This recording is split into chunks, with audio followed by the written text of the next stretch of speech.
మా మంత్రి గారి పత్రిక ఇలా వండుతాంది, తుక్క తుక్క తుక్క తుక్క ఉడుకుతాంది. ఇలా జర్రాగిరే అమ్మో. నేడు సిట్టు విచారణకు కేసీఆర్ నందినగర్ లో ఇంటి వద్దే హాజరు. కోర్టు ధిక్కారానికి పాల్పడ్డారని పోలీసు అధికారిపై ఫైర్. కేసీఆర్ ఫైర్ ఏంటంట. ఇంకేంది, రాజ్యాంగ హక్కును ఉల్లంఘించరు, సేమ్ యాజ్ ఇట్ ఈజ్ రాసిండు. 90% మున్సిపాలిటీ కాంగ్రెస్ గెలవాల్సిందే. చూసిరా పక్క పక్కన ఇచ్చేసింది రెండు. మున్సిపాలిటీ ఇప్పుడు మున్సిపాలిటీ ఫోకస్ చేయాలి ఇప్పుడు ఈ పద్ధతులన్నీ, అంతేనా? ఇంకా దిశ, ఇది మందిని ముంచే దశ. ఇగో కేసీఆర్ సిట్టు నోటీసు చట్ట విరుద్ధం, వారి పద్ధతిలో నా గౌరవానికి ప్రతిష్టకు భంగం. ఇగో ఈడ రాసిను. ఇక మా ఎమ్మెల్సీ గారు, మా సిద్ధగాని ఎమ్మెల్సీ ఉన్నాడు. ఇప్పుడు ఈ వార్త రాసి తెలంగాణ జనం స్వీకరించుకుంటారు. వాడు ముచ్చట చెప్తాడు, నేను తర్వాత చెప్తాను మీకు. అది చాలా మంచి ముచ్చటనే, నాకు నచ్చింది. మా మల్లేష్ అయితే ఇలా రాయలే, ఈ నోటీసుల గురించి ఏం మనం కూడా రాయలే. మావాడు ఇది ఎలమూల వార్త, ఇది రెడ్డిల వార్త అని ఎంచుతాడు. మనం తర్వాతకి ఎంచుదాం, లాస్ట్లో ఎంచుదాం. ఇప్పుడు ఇక్కడ చింతపండు నవీన్ పటేల్ సరిపోని పదవి వస్తాయి యూట్యూబ్లో. కుక్కలు తెలుపుతాడు ఈ కుక్కని సోషల్ మీడియాలో. ఇలా యూట్యూబ్లో ఫుల్ సంపాదిస్తాడు. విచారణకు ఓకే, ఇవాళ సిట్టు ముందుకు కేసీఆర్. నందినగర్లోని విచారణ, సిట్టు తీరు సరికాదు, నోటీసులు గోడకు అంటించడం ఏంటి క్వశ్చన్ మార్కు. ఇప్పుడు కేసీఆర్ నువ్వు మాకు ఇట్లా ఉంటాడు నల్లికుట్లోడు, మన రేవంత్ తొలి వెలుగు. ఆ నల్లికుట్ల కుక్క ఈ కుక్క రెండు కలిసి ఇప్పుడు ఎగురుతాయి.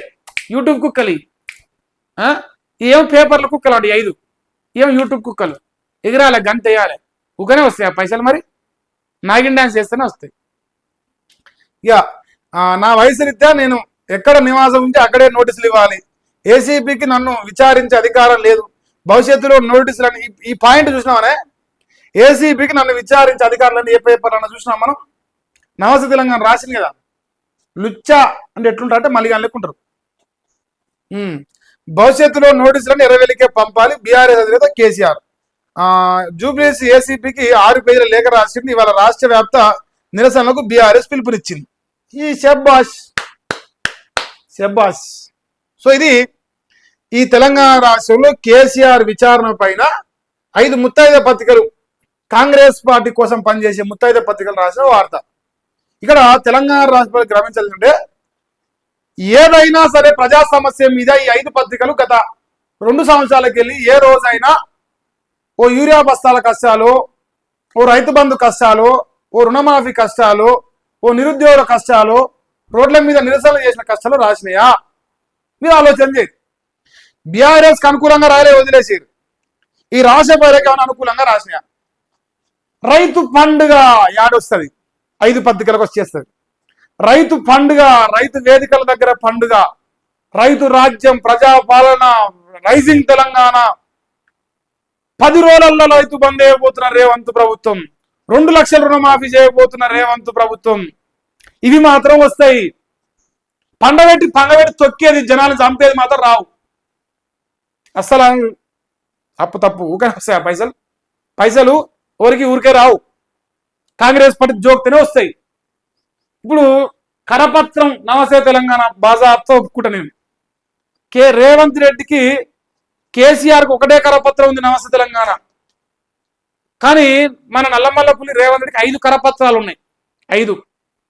సో ఆయన ఒకటే ముత్తాయిదా పెట్టుకుంటూ సరిపోతుందని వీళ్ళు 5 ముత్తాయిదాలు పెట్టుకురు, బలం ఎక్కువ ఉండాలని. అలా బలవంతుడిగా ప్రదర్శనకు మా ఇలా రాధాకృష్ణ గెలిచిండే. ఆదివారం అయిపోయింది పోయి. సో మా లంగా రాధాకృష్ణ ఇలా గెలిచిండు జబర్దస్త్ రాసిండు. ఇలా దీని పేరు మార్చుదాం, రాధాకృష్ణ తాగే పలుకు. ఎవరిది తాగే పలుకు? రాధాకృష్ణ ఇది. వాడిని వార్త చూస్తే మీకు అర్థం ఎవరు తాగుతాడు ఏందని, అంతేనా? ఇలా మేజర్గా అయ్యో కొడుక్క నోటీసులు అక్రమం అయినా విచారణకు వస్తున్నా. ఇక్కడ పైశాచిక ఆనందం పొందడం దారుణం. కేసీఆర్ నివాసం లేని ఇంటికి నోటీసులు అంటిస్తారా? పోలీసులకు నిబంధనలు తెలియవా అని కేటీఆర్ ప్రశ్నించింది.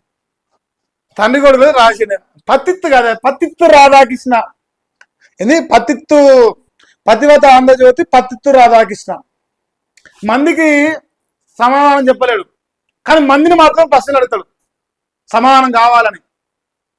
పత్తిత్తు ఎట్లుంటది మరి, గట్లనే ఉంటది. సో ఇది మరి ఈ ఫోన్ ట్యాపింగ్ కేసు సంబంధించిన వార్తలు.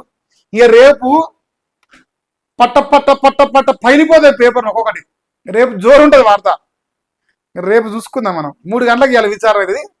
విచారణ కుదిరితే ఒకవేళ ప్రెస్ మీట్ ఇట్లా ఉంటే మనం పెడదాం.